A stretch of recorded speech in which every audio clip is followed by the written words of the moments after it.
And I think we're live. Good morning, Big Brother is watching you. Welcome to the Morning Minute Show with myself, Michael Burgio, and Mark Novak. And this morning, we're going to be talking about rental payments, the ledger in particular, and also your mortgage repayments and the potential repercussions, you could say, or grey cloud question mark on those payment histories. Maybe not now, but potentially in 6 months, in 12 months, in 3 years' time. Will you be judged on how your actions today? Mr. Novak, what do you think? Yes. Yes, done. Thank you for watching, everybody. Thanks for watching, everyone. See you later. Now, look, I think it's been a little bit misinterpreted by people because by tenants that are paying rent, by being told that they can't be kicked out for 6 months, by being told that if there has been any misperformance on rental payments, that cannot be held against them with the credit reference Australia. So that, in terms of bad reporting, but that's just through that period. So it doesn't actually mean that come catch-up time, they're not going to be back on the clock. They're not going to be committed to. And same goes with mortgage repayments.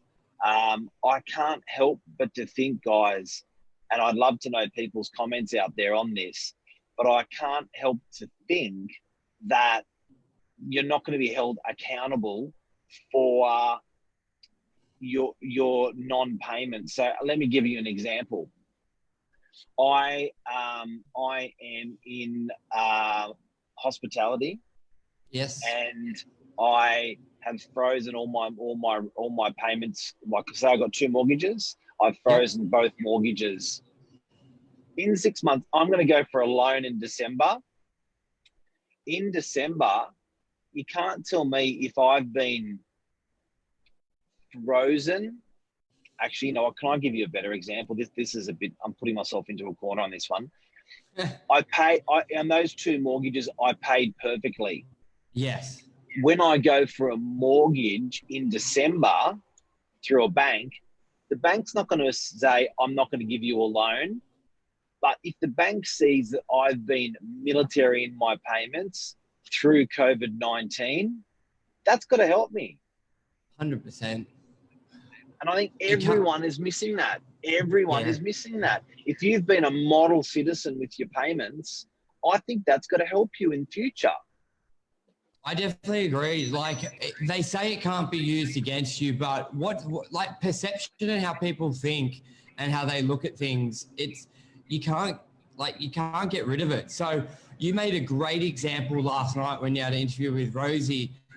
Even like when going for an application for a rental property, do you just want to say that again? Because that's just put yourself in your mum and dad investor shoes.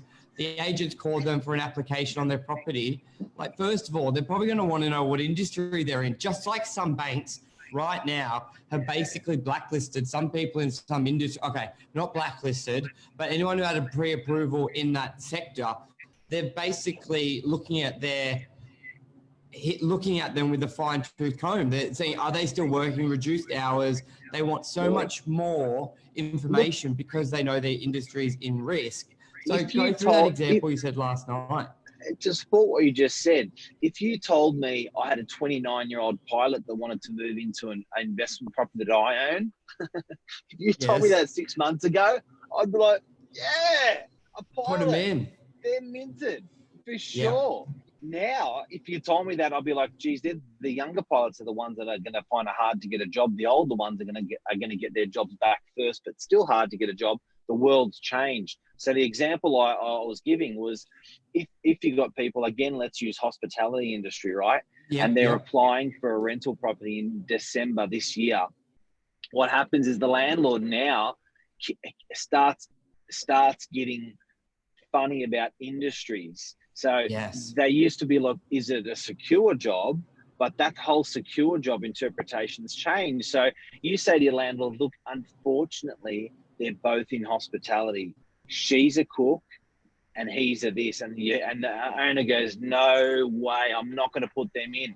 And you go back to the tenant and say, look, you know, the owners, you know, said no to the application. And that's going to happen a lot, guys. And people don't realize 100%. that's going to happen a lot. But if those two cats that are in hospitality, if they supply a rental ledger and they explain to the agent, look, I'm a chef in a hospital. and look, and his wife says, look, I do the same thing as well. And you go back to the owner and say, look, yes, they're both chefs, but have a look at their rental ledger. Through COVID-19, they did not miss a beat. These are model citizens based off their ledger.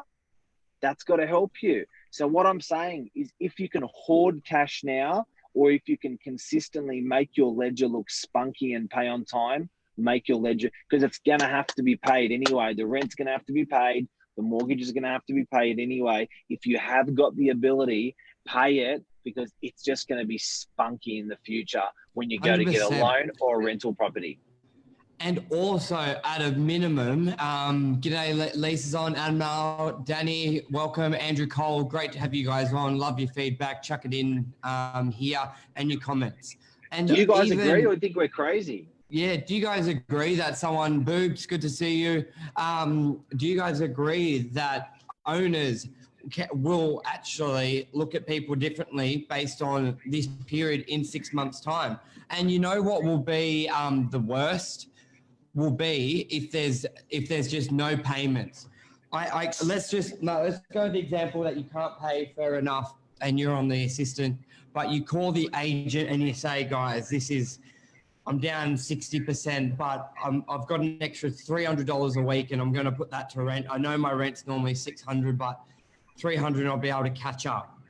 Compared to nothing. Like, the owners are going to be looking for no payments, because that's actually going to be a lot worse. Because Mark, an owner is going to be like, all right, let's say you did have it tough, at least call us and have a conversation rather than just not pay at all. I think that's going to work really badly against a lot of people moving forward, that there wasn't a conversation around it, and there wasn't any rent paid. Don't you reckon? Look, if you got no money or money, goodwill goes a long way. Yes, you know, 100%. and I think at the end of the day, we all get it if times are bad and times are tough. But what owners also get is goodwill. So if you cannot and do not have the ability to pay, or you cannot and do have the ability to pay half, and you've put a lot of effort in explaining that to an owner why their rents are going to be reduced for a short period, and you're really putting in an effort, that goes more than the money. That goes more than the money. So, you know, and then that ledger is just recording everything. And banks are saying they're not going to use it. That's why this morning we used Big Brother. Banks are saying they're not going to use it. Government's saying that it cannot be used through the COVID period as something against you. But you can't say, looking back in the future, that it's not going to affect. So I think it's a really, really important topic at the moment, and it's something that I think a lot of people have been happy to overview. But now they're actually, as everything's settling down, now people are looking into their own backyards of finance. Yes, 100%. So, and not to mention, especially with your loan repayments, Mark, you pay more. So you may get a bit of reprieve. However, you are paying more eventually at the end of the loan. Like, I think the figures on, say, $1 million loan or a $600,000 loan are $20,000 to $30,000 in addition at the end of the term. So the banks just increased their loan books. Yep. For anyone who deferred, they just increased their loan books probably about 5. I don't know, there's a percentage there, guys. There's Lisa Verona, good to have you on. Hey, Lee. There's a percentage there. So the banks just increased their loan books because this is profit. So when they delay the payments, they're delaying these payments over over the term of the loan, which is potentially 20 or 30 years. So their profits on $1 just got pushed over a 30-year period on $100,000, right? So there is a percentage. So if you're CBA and you have just delayed all of your customers 6 months, as an example, I know that hasn't happened, but as an example, then your loan book just grew automatically without a sales force, without mortgage brokers. It just grew by 5% overnight like that. So, and that's in the bank's interest. If you could pay those mortgage repayments, that's not in the consumer's interest. But at first thought, I would say, hey, that's great. Yeah, I know everyone came out thinking the banks came up with this whole marvelous scheme for COVID-19, but Mark, they've always had hardship clauses in the contract. They just never told anyone. They just never told anyone. How many people thought? If you rung the bank and asked, you're right. And they're actually making more money where everyone's copying a loss through COVID. They're actually making more money, longer loan terms. So it's, I think everyone needs to work together, do what they can and just communicate. So, because, there's industries that what we're talking about today is sometimes if you've got the ability to pay that rent, majority of that rent, some of that rent, all of that rent. Yes. If you've got the ability, whether it's rent or whether it's a mortgage, it is in your best interests. Definitely in your best interest to do it. Now, look, simply, some people don't have the ability. Some people, their industry's been hit so hard that we're disarmed. We cannot fight. And they're the people that truly needed these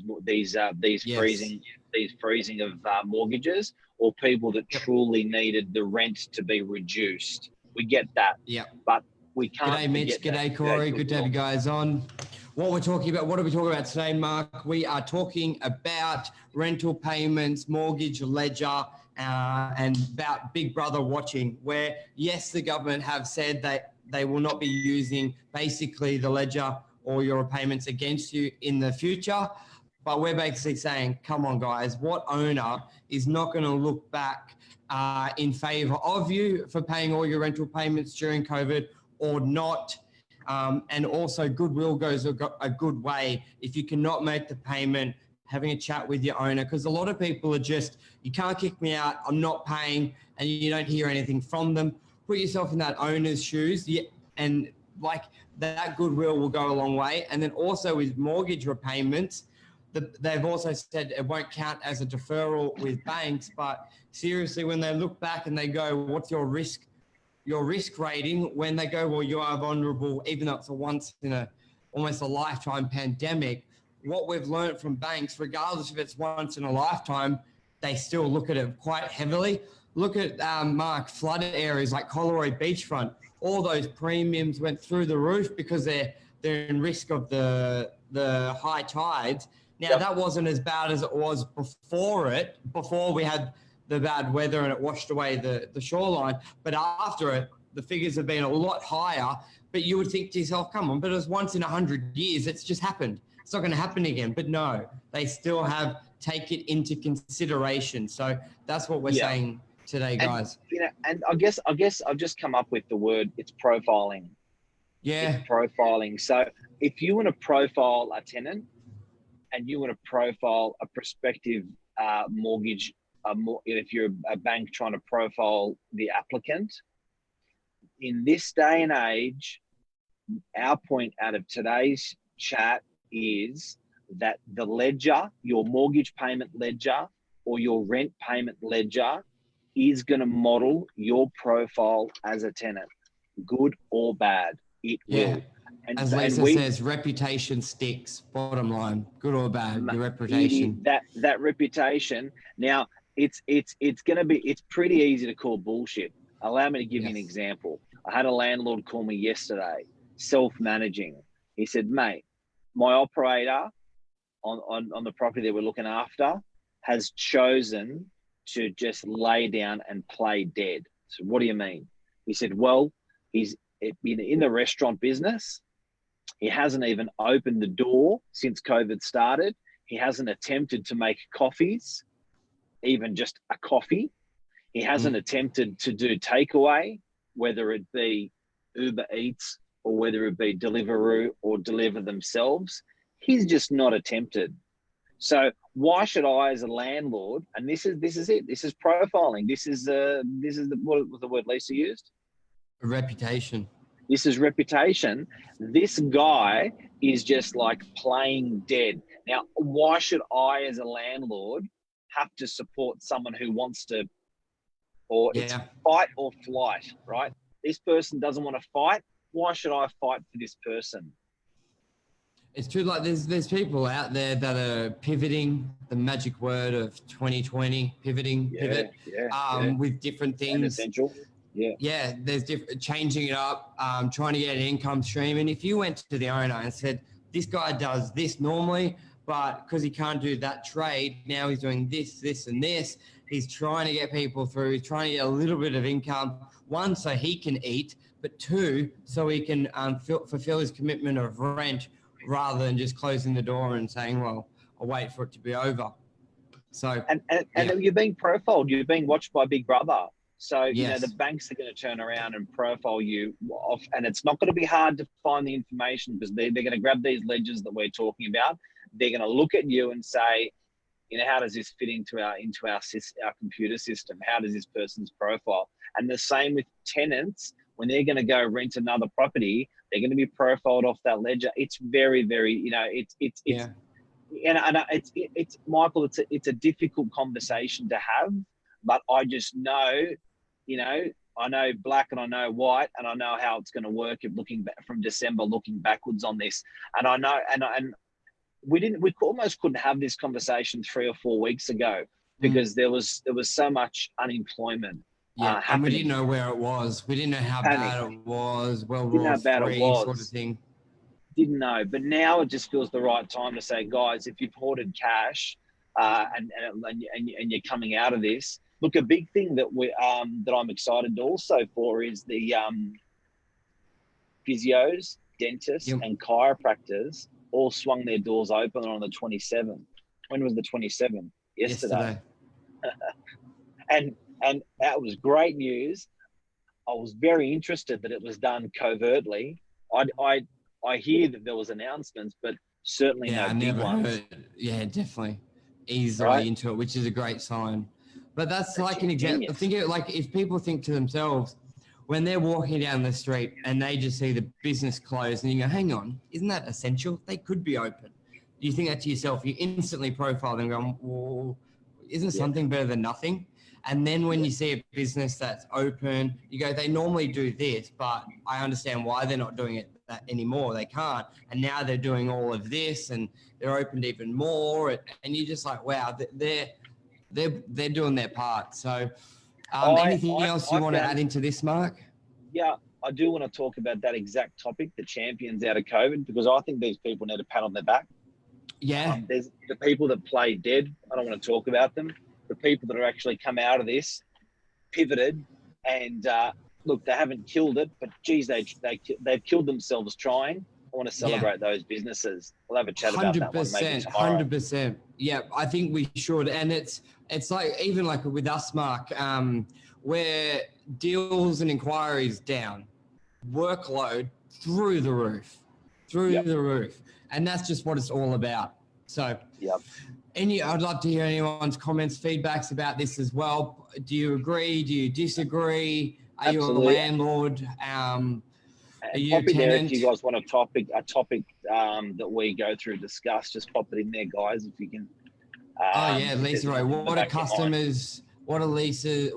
do the customers think about businesses that shut that could have stayed open? 100%. If your barbershop closed, then you're like, they could have stayed open. You just think, oh, they must have heaps of money. What? Wow. Because even if they did, I don't think it's community. I don't No. think it's, people who went into voluntary lockdown when the government told them to stay open, don't rate them. Yeah. Okay. See you later. Yeah. Don't rate them. Alrighty, guys. Thank you, everyone, for watching. It will be podcast. We just hit 2,500 views on our podcast as well last week, didn't we, Mark? Yeah, popular. I actually don't listen to podcasts. Neither. I've only logged in a couple times, but we're very fortunate. We got, I think Nikki does it in here. So really happy for you guys to watch it. Obviously, most of them are us talking, so we don't want to hear ourselves. But I'm glad people are listening to it. Would love to know if they do questions on the podcast, Mark. I'd love to get some interaction from that. Yeah, no questions on podcasts. No, okay. Can't. Yeah. Alrighty. But it's there, guys. It's there as a service, and some people I think find it more convenient when they're in a bus or when they're exercising or whatever to listen to a podcast. So, giddy up. Thank you very much. Cheers, everyone. Bye. Bye, everyone. See ya. Bye. I saw Angry Anderson this morning.